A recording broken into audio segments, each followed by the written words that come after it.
अस्सलाम वालेकुम, good morning everyone. Hope कि तमाम लोग खैर आफियत से हैं और अच्छी सेहत में हैं और अच्छे से अपनी ज़िंदगी गुजार रहे हैं। आज के दिन का आगाज़ कर चुके हैं जनाब। कुछ स्टोरीज़ हम प्रोग्राम के आगाज़ में आपके साथ शेयर करते हैं जो बड़ी इंपॉर्टेंट होती हैं। उसका एक पहलू हम आपके साथ शेयर करते हैं। पिछले दिनों हमें बड़ी अच्छी ख़बरें मौसूल हुई हैं जब हमें पता चला कि जो है इसराइल ने जो है वो सीज़ फायर मुआहिदा जो है उस पर साइन हो चुका है और जो है अब जो फ़लस्तीन है वहाँ पर कुछ सुकून होगा। लेकिन बड़े दुख की बात है कि एक मर्तबा फिर से इसराइल ने सीज़ फायर मुआहिदे की खिलाफ वर्जी की है। हजरत अली का कॉल है कि किसी कमज़ोर के खिलाफ जाकर ताकतवर का साथ कभी ना दो।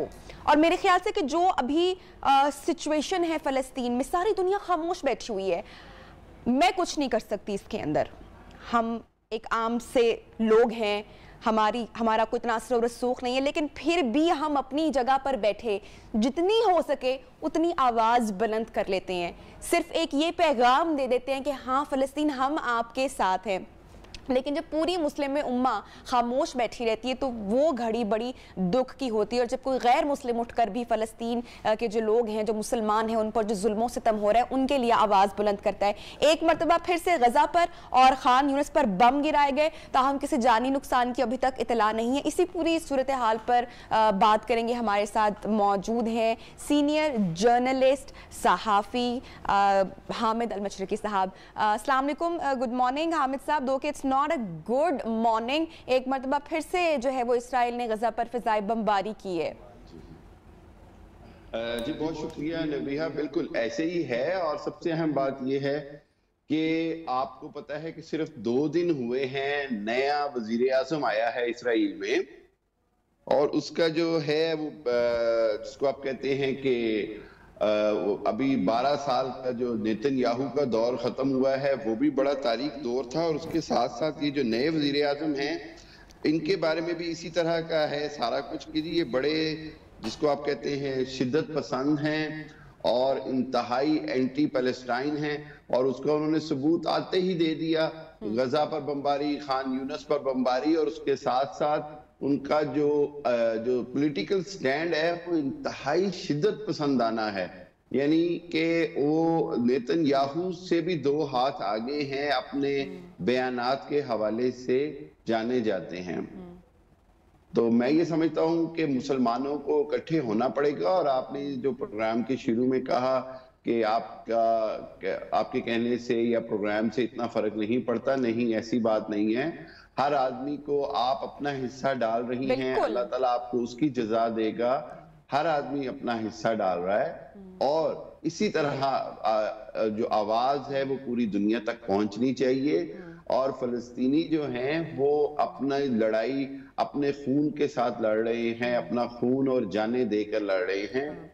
तो हमास ने भी इस नई हुकूमत को मुस्तरद कर दिया है, और जो महमूद अब्बास जो फलस्तीन के सरबराह हैं उन्होंने भी इस नई हुकूमत को मुस्तरद कर दिया है। लिहाजा फलस्तीनियों के लिए आने वाले दिनों में मजीद जो हैं वो हमले होने का खदशा है, और आलमी बरादरी को इमीडिएटली इस छोटे से हमले से ही रिएक्शन देना जरूरी है। हामिद साहब, ओआईसी की हमेशा बात होती है जब भी हम कश्मीर का जिक्र करते हैं, जब भी हम फ़लस्तीन का जिक्र करते हैं, तो ओआईसी में जो तमाम इस्लामी ममालिक है उनका जिक्र किया जाता है। सब एक साथ क्यों नहीं होते, सब एक साथ कोई इकट्ठे होकर इस पर बात क्यों नहीं करते? पाकिस्तान की जो काविशें हैं फ़लस्तीन के मुसलमानों के लिए, उनको मैं सराहती हूँ। इसी तरह टर्की जो है वो भी बहुत आगे बढ़ चढ़ कर दिखाई देता है, लेकिन बाकी जो मुस्लिम ममालिक हैं वो क्यों इस पर खामोश हो जाते हैं? बिल्कुल दुरुस्त बात कही आपने कि सबसे बड़ी बदकिस्मती ये है कि पाकिस्तान, तुर्की और ईरान के अलावा कोई बड़ा इस्लामी मुल्क नहीं बोल रहा। सऊदी अरब के ऊपर बड़ी जिम्मेदारी है, ज्यादा से ज्यादा जो है वो फलस्तीनियों की आवाज बने, जैसे कि वो माजी में था। पिछले कुछ सालों से अरब ममालिक ने जो हाथ खींचा है किसी सियासी मजबूरियों से, इसकी इनको बड़ी कीमत अदा करनी पड़ेगी और अल्लाह के यहाँ भी जवाबदेह होंगे। पाकिस्तान अपना पूरा जोर लगा रहा है और तुर्की ने बड़ा अच्छा स्टैंड लिया है, लेकिन अब ओआईसी के प्लेटफॉर्म के साथ साथ जैसे मैं बार बार कहता आ रहा हूं, पाकिस्तान और मुस्लिम ममालिक को भी G7 या इस तर्ज की कोई तंजीम बनानी पड़ेगी जिसके तहत आप मुसलमानों का मौक़िफ़ बड़े मजबूत अंदाज में अब दुनिया को समझाएं और साथ ये बताएं कि जिस तरह पाकिस्तान ने अक़वाम मुत्तहिदा में कहा कि वहाँ अमन फोर्स भेजी जाए, वहाँ पर ऐसी फोर्स भेजी जाए जो सहूनी हाथों को रोके, जुल्म से रोके, और जो इसराइली फौज है उसको ईस्ट यरूशलेम यानी मशरकी यरूशलेम से निकाला जाए और साथ साथ गजा पर बमबारी से रोका जाए। और इसका वाहिद हल ताकत का इस्तेमाल का वाहिद हल जो है वो जवाबी ताकत ही होता है। तो वक्त आ गया है कि दुनिया इस मुतालबे को समझे और इसको वक्त की जरूरत समझे, और ये लाजमी है दुनिया के अमन के लिए कि अब फलस्तीन में हर हालत में अमन कायम हो। फलस्तीन का अमन जो है वो दुनिया के अमन से जुड़ा हुआ है। और ये जो नए वजीर आज़म है नफ्ताली, ये बड़े शिद्दत पसंदाना ख्यालात के हैं। अच्छा। मैं आपको बताऊं, इनके बारे में ये बात मशहूर है कि ये फलस्तीन के बच्चों तक को ट्रेनिंग देते रहे हैं। फलस्तीनी बच्चों को मुतशद्दिद रवैयों पर ट्रेनिंग करने में ये मशहूर समझे जाते हैं। तो जो कौम का ऐसा शख्स सरबराह बन जाए तो समझे कि बड़ी खतरनाक सूरत हाल है। गो के ये भी लग रहा है कि ये हुकूमत शायद 1 महीना भी ना चल सके, क्योंकि ये बहुत सारी जमातों का इत्तेहाद है और एक और पॉलिटिकल क्राइसिस इसराइल में आता नजर आ रहा है। ठीक है, जिस तरह से आपने जो है ये नए वज़ीर आज़म की, इनकी सदर की बात की है, इसी तरह अगर हम अमरीकी सदर की बात करें, जो अमरीकी सदर जो बाइडन है, चूंकि अमरीका सुपर पावर है, सुपर ताकत है, तो जो अमरीकी सदर हैं उनकी तरजीहात, हामिद अल-मशरिकी साहब, अगर मैं उनकी बात करूं कि उनकी तरजीहात क्या है, क्योंकि जब सुपर पावर प्रेशर डालता है या बात की जाती है मुफादात से हटकर, तो बड़ा बात वो असर रसूख रखती है। और पाकिस्तान, टर्की हो गया, जो कुछ चंद ममालिक हैं इस में शामिल, वो प्रेशराइज भी करते हैं। शाह महमूद कुरैशी साहब का भी पिछला दौरा रहा अमेरिका में, तो जो बाइडन है उनकी तरजीहात किस तरह से हैं?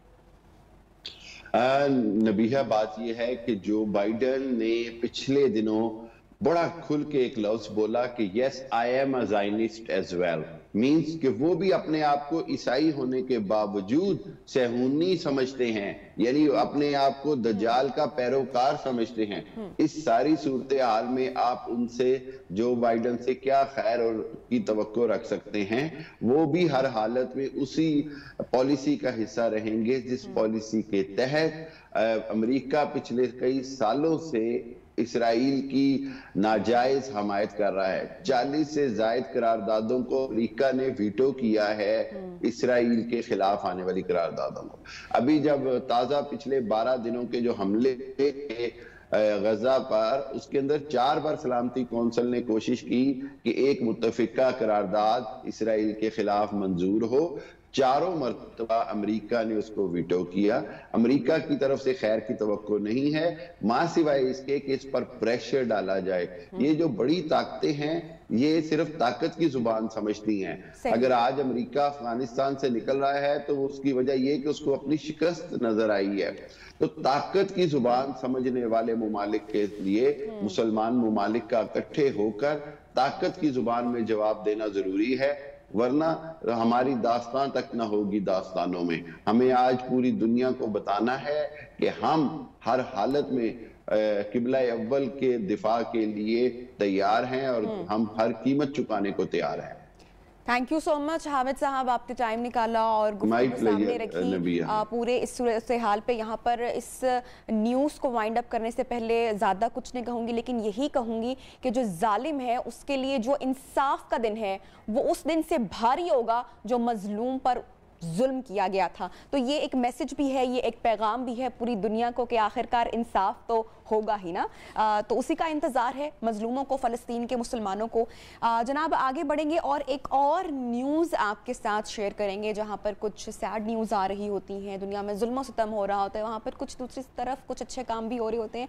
तो अमरीकी सदर जो बाइडन ने जनाब पाकिस्तानी नायाद खातून को आला विफाकी रेगुलेटरी अथॉरिटी फेडरल कमीशन का सरबराह मुकर्रर कर लिया है। और सबसे अच्छी बात यह है कि जो 32 साला लीना खान है वो इस ओहदे पर फाइज होने वाली सबसे कम उम्र खातून है जो कि इस ओहदे पर फाइज होंगी। और अमरीकी सदर जो बाइडन ने फेडरल ट्रेड कमीशन के सरबराह के लिए अमेज़न, फेसबुक है, एप्पल है, गूगल की नाकिद लीना खान का जनाब इंतखाब किया है। ये भी आपको बताएं कि जो लीना खान है वो लंदन में पाकिस्तानी घराने में पैदा हुई, जिनकी फैमिली का ताल्लुक पाकिस्तान से है।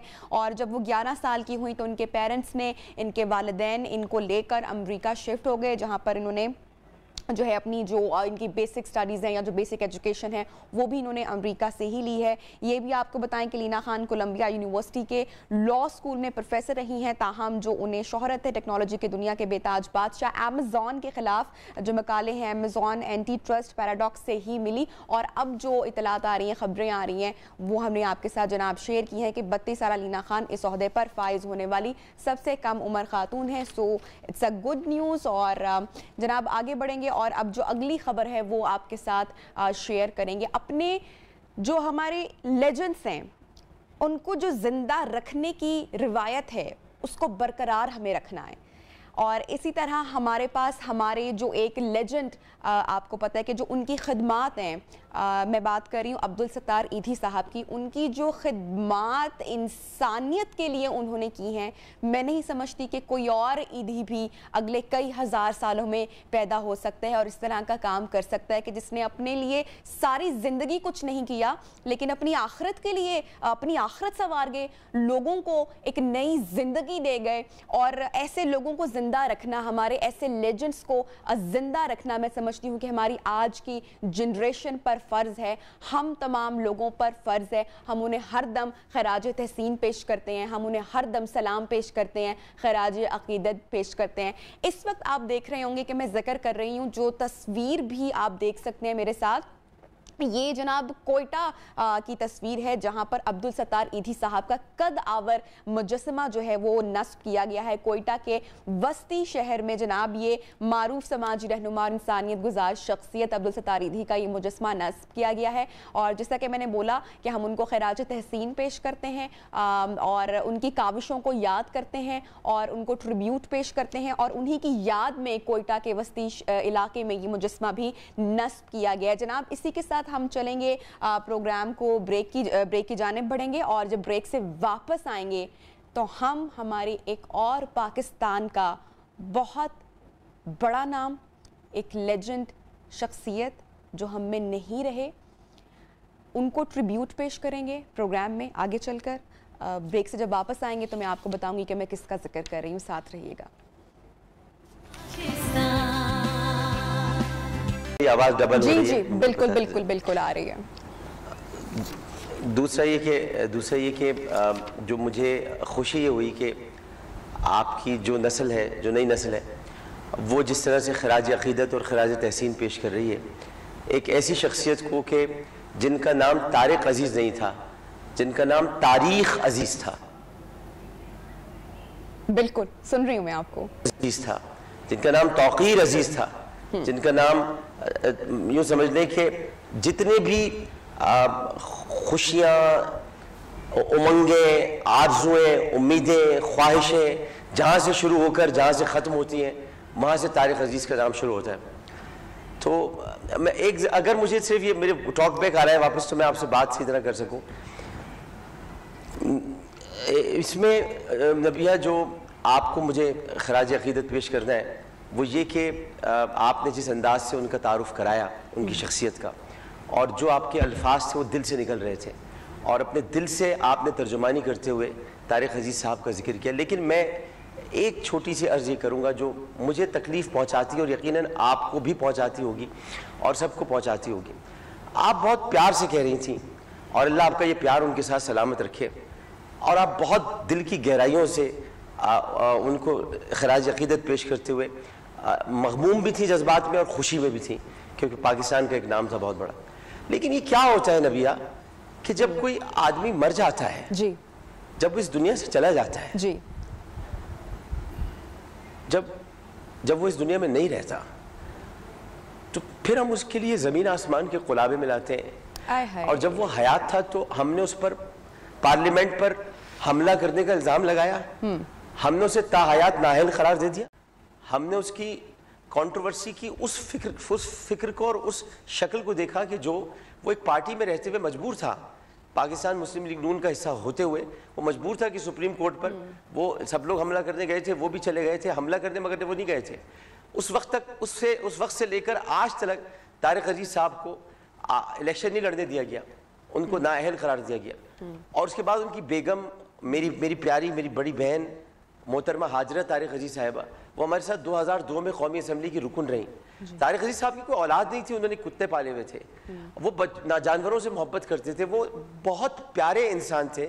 لیکن بس میرا ایک سوال سب سے یہ ہے, اور تھوڑا میں معذرت چاہتا ہوں, میں تھوڑا میری آنکھوں میں آنسو آ گئے تھے یہ سوچ کر کہ آج تو ہم بہت ذکر کر رہے ہیں ان کا, اور آج ان کی پہلی برسی ہے, لیکن آج کتنی تعریفیں ہم لوگ کر رہے ہیں, آج کتنا وہ بڑے لیجنڈ تھے, وہ بہت اچھے تھے, ان جیسا کوئی نہیں تھا. تو جب وہ حیات تھے تو ہم نے کیا کیا, ان کو صرف پاکستان ٹیلی ویژن شو میں وہ بھی خود کما کے دے رہے تھے, وہ اپنے شوز میں خود کماتے تھے اور پی ٹی وی کو دے رہے تھے. انہیں کسی اور چینل نے پوچھا نہیں, کبھی ان سے بات نہیں کی. وہ سارے اینکرز عامر لیاقت سمیت سارے اینکرز ان کے سرخیل ہیں. ہمیں بولنا انہوں نے سکھایا ہے, ہمیں بولنا نہیں آتا تھا. ہم نے طارق عزیز کو بولتے ہوئے دیکھا تو ہمیں بولنا آیا. ہم نے طارق عزیز کا پاکستان زندہ باد سنا تو ہم نے پاکستان زندہ باد کہا. ہم نے طارق عزیز کے اشعار کا طریقہ کار سنا تو ہم نے اشعار کہنے کا سلیقہ اور قرینہ آیا. ہم نے طارق عزیز کو اوپر بھاگتے ہوئے دیکھا لوگوں میں اور ان سے سوالات جوابات کرتے ہوئے دیکھا تو ہمیں بھی اوپر بھاگنا آیا. ہم نے طارق عزیز کی شاعری پڑھی تو ہمیں شاعری کرنی آئی. ہم نے طارق عزیز کی گفتگو سنی ملک سے محبت کی تو ہمیں ملک سے محبت کی گفتگو کرنی آئی. ہم نے طارق عزیز کو پارلیمنٹ میں بولتے ہوئے دیکھا تو ہمیں پارلیمنٹ میں بولنا آیا. لیکن اب طارق عزیز کے ساتھ ہم 1 سال کے بعد صرف نیو چینل ہے جس نے یہ قدم 2 دن سے پہلے اٹھایا ہوا کہ وہ ہم تو برسی کریں گے اور ہم تو بنائیں گے. تو اور کوئی نہیں ہے, اور کسی کو نہیں ہے آج خیال طارق عزیز کا. جتنے بڑے بڑے اینکرز ہیں جو آج نام لیے بیٹھے ہیں, یہ سب طارق عزیز کے صدقے میں نام لیے بیٹھے ہیں. یہ سب دلدار پرویز بھٹی کے صدقے میں نام لیے بیٹھے ہیں, یہ لئیق احمد صاحب کے صدقے میں نام لیے بیٹھے ہیں, یہ نعیم بخاری صاحب کے صدقے میں نام لیے بیٹھے ہیں. آپ نے بالکل 100% آپ نے درست بات کی. کسی نے یہ بات بولی اور مجھے بڑا دکھ ہوا جب میں نے یہ الفاظ سنے, لیکن پھر میں نے کہا اپنے آپ سے کہ شاید بدقسمتی ہے یا انفارچونیٹلی یہ بات انہوں نے ان صاحب میں درست فرمائی. کہتے ہیں کہ ہم وہ قوم ہیں جو آفات کو یا جو گزر چکے ہوتے ہیں, جو مر چکے ہوتے ہیں, ہم ان لوگوں کو سیلیبریٹ کرتے ہیں جب وہ ہم سے چلے جاتے ہیں. آپ دیکھیں کتنے بڑے بڑے نام ہم سے بچھڑ گئے اور ان کے جانے کے بعد ہمیں ان کی قدر ہوئی, لیکن جب تک وہ زندہ تھے ہم ان کے لیے کچھ نہ کر پائے. آپ دیکھیں امان اللہ صاحب چلے گئے, لیجنڈ بن گئے, روحی بانو چلی گئی, لیجنڈ بن گئے. تو یہ بڑے دکھ کی گھڑی ہے, ایسی ایک بڑی لمبی فہرست ہمارے پاس موجود ہے.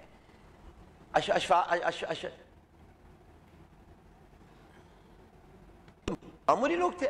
اشفاق صاحب کوئی معمولی آدمی تھے, جی. بانو قدسیہ کوئی معمولی خاتون تھی. یہ اپنی زندگی میں چلتے پھرتے تصوف کے پیکر تھے.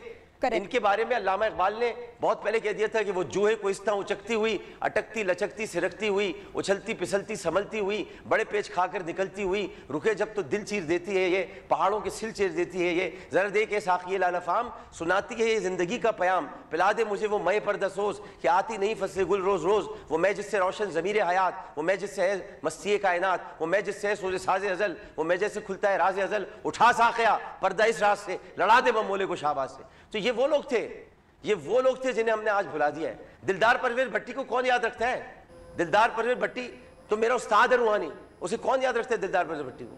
اور کون یاد رکھتا ہے آپ مجھے بتائیے؟ پاکستان کے اندر ایک لیجنڈ معین اختر کو صرف برسی منا لیتے, فلاں دن گزرا معین اختر کو یاد کر لیا.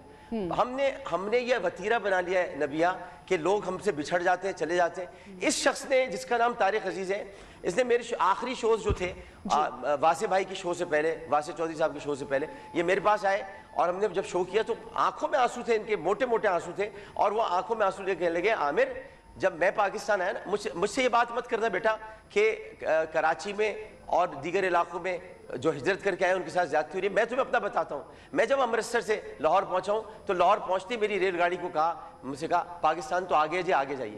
کہنے طارق عزیز صاحب نے کہا مجھ سے کہا گیا تو تم لوگوں کے ساتھ تو کیا زیادتی ہو رہی ہوگی, مجھ سے کہا گیا.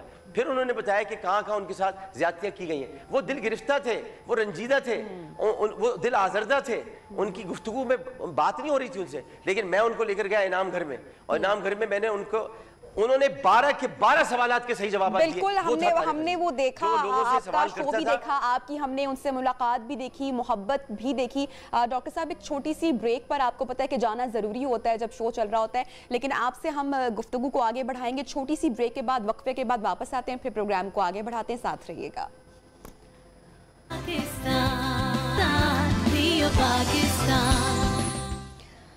ویلکم بیک پروگرام میں آپ کو ایک مرتبہ پھر سے خوش آمدید کہتے ہیں، اور آج نیو پاکستان میں ہم طارق عزیز صاحب کو ٹریبیوٹ پیش کر رہے ہیں اور ان کو سلام پیش کر رہے ہیں، ان کی کچھ یادیں تازہ کر رہے ہیں۔ ڈاکٹر عامر لیاقت صاحب ہمارے ساتھ شامل گفتگو ہیں، انہوں نے ہمیں جوائن کیا ہوا ہے۔ ڈاکٹر صاحب آپ بہت محب وطن بھی رہے، پروگرام کے اختتام پر جو ایک پاکستان زندہ باد کا نعرہ جس طرح ہمیشہ سے لگاتے رہے، وہ میرے خیال سے تمام لوگوں کے جذبات کو، جو لوگ گھر بھی بیٹھے ہوتے تھے وہ بھی ان کے ساتھ شامل ہو جاتے اور وہ بھی پاکستان زندہ باد کا نعرہ جس طریقے سے لگاتے، اور اس بات کا ثبوت انہوں نے جاتے جاتے ایسے دیا کہ جو بھی ان کی اپنی جمع پونجی تھی وہ پاکستان کے قومی خزانے میں جمع کروا گئے۔ تو یہ پاکستان سے جو ان کی محبت تھی، اس کے بارے میں اکثر کبھی آپ سے کوئی گفتگو انہوں نے کی، کچھ شیئر کریں گے آپ؟ جی ایک دفعہ نہیں، کئی بارہ کی، اور جس دن وہ تشریف لائے تھے کراچی تو ہم نے ان کو ایک جگہ ٹھہرایا تھا، تو وہ پھر میرے پاس، میں رات کو ان کے ساتھ بیٹھ کر گفتگو کرتا رہا، تو مجھے کہنے لگے، تاریخ تھے پورے، وہ ایک چلتی پھرتی تاریخ تھے، کہنے لگے عامر میاں کہتے تھے مجھے، کہنا عامر میاں بات اصل میں یہ ہے کہ تمہیں بھی یہاں پر صحیح لوگوں صحیح طرح سے پہچانا نہیں گیا، تو اپنی پہچان کی کھوج میں لگے رہنا، اپنے آپ کو سنبھالنا اور رکنا مت کبھی بھی اس راستے سے، اپنی پہچان کی کھوج میں لگے رہنا۔ میں جب یہاں آیا تو میں بے سر و سامان تھا، خالی ہاتھ تھا، مجھے آج جو کچھ بھی ملا پاکستان کی وجہ سے ملا، اور تمہیں آج جو کچھ بھی ملا ہے پاکستان کی وجہ سے ملا ہے، تو اپنے اس وطن کو کبھی مت بھولنا بیٹا، اس کو یاد رکھنا۔ اور دوسری بات انہوں نے یہ کہی کہ میں نے اپنے لیے کچھ نہ کمایا، نہ میں کوئی اپنی جائیدادیں رکھتا ہوں، تم لوگوں سے اس لیے کہا ہے پیسوں کے لیے۔ میں ویسے آپ کو پیسوں میں یہ بتاؤں کہ ہمارے یہاں ایسے بھی لوگ ہوتے ہیں، اور ظاہر ہے کہ دیکھیں یہ ان کا ذریعہ معاش ہے، اگر کوئی آپ کے مارننگ شو میں آنے کے لیے پیسے مانگتا ہے اور کوئی دوسرا کہہ دیتا ہے ارے جی یہ تو پیسے مانگ رہے ہیں، تو پھر وہ اور کہاں پیسے مانگیں، کدھر جائیں، کس سے جا کر کہیں؟ ایک چھوٹا موٹا چیک ہوتا ہے ان کو مل جاتا ہے۔ میں ہوں جیسے کہ میں کبھی بھی نہیں کرتا، کیونکہ اللہ تعالیٰ نے مجھے اتنی استطاعت دی ہے کہ میں آ سکتا ہوں اور آپ لوگوں کی کیا بات کر سکتا ہوں۔ اب میں آپ سے بھی پیسے مانگنا شروع کر دوں کہ مجھے دیں تو یہ زیادتی ہوگی۔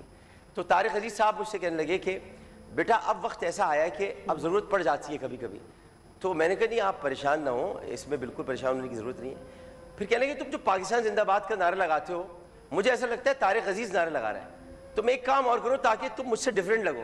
تو میں نے کہا آپ سے ڈیفرنٹ کون کوئی لگ سکتا ہے، اصل میں تو آپ ہی ہیں سب کچھ۔ کہنے لگے ایک کام کرو، تم پاکستان کا قومی ترانہ بھی بجایا کرو، تم ایک کام کرو کہ جب تم اسٹارٹ کرو اپنا شو تو قومی ترانہ ہو اور آخر میں تم زندہ باد کا نعرہ لگاؤ، تاکہ طارق عزیز اور عامر لیاقت الگ الگ نظر آئے، کیونکہ میں تمہیں اپنی زندگی کے 40 سال دیتا ہوں، یہ سارے 40 سال میں تمہارے نام کرتا ہوں، یہ آج سے تمہارے نام ہے۔ طارق عزیز اگر اپنا کوئی اثاثہ چھوڑ کر جا رہا ہے تو وہ عامر لیاقت حسین ہے، وہ میں تمہارے نام کرتا ہوں۔ تو آپ اتنا بڑا آدمی، میں کہاں اور طارق عزیز کہاں میری ہستی، کہاں میں ایک ایسا انسان کہ جو لفظوں کی ادائیگی میں بھی جملوں کی یعنی اجازت کا محتاج ہے، لفظوں کی ادائیگی کے لیے، الفاظ کی ادائیگی کے لیے، اپنے دل کا حال بیان کرنے کے لیے، اپنے قلب و نظر کی چاشنی کو لفظوں میں اتار کر اس کو آپ کے سامنے پیش کرنے کے لیے وہ منتظر رہتا ہے کہ جملے اس کا ساتھ دیں کسی طرح، اور طارق عزیز صاحب کے منتظر رہتے تھے جملے کہ یہ ہمارا کسی طرح ساتھ دیں۔ تو یہ دو بڑی مختلف صورتحال ہیں۔ تو ایک محب وطن آدمی تھا، اگر ایک پارٹی میں رہتے ہوئے، ایک جماعت میں رہتے ہوئے اس سے کوئی غلطی سرزد ہو گئی تو ہم نے اس کو تاحیات قومی اسمبلی کا ممبر نہ بننے کا ہم نے اعزاز دیا، اس کو ہم نے تاحیات اس کو کسی بھی سرکاری محفل میں نہ بلانے کا اعزاز دیا، اس کو ہم نے تاحیات اس کو کسی بھی ایسی محفل کی کمپیئرنگ کرنے کا اعزاز دیا کہ جو فوجی بھائیوں کی تقریب میں ہو رہی ہے، کہ اعزاز میں ہو رہی ہے، یا ہمارے جو کمانڈرز تھے، جو ہمارے ونگ کمانڈرز تھے، جو ہمارے پائلٹ تھے جنہوں نے ابھی نندن کو گرفتار کیا، اس تقریب کی میں سمجھتا ہوں کہ نظامت کی ذمہ داری طارق عزیز کے پاس ہونی چاہیے تھی۔ طارق عزیز صاحب کے اپنے ایک سیاسی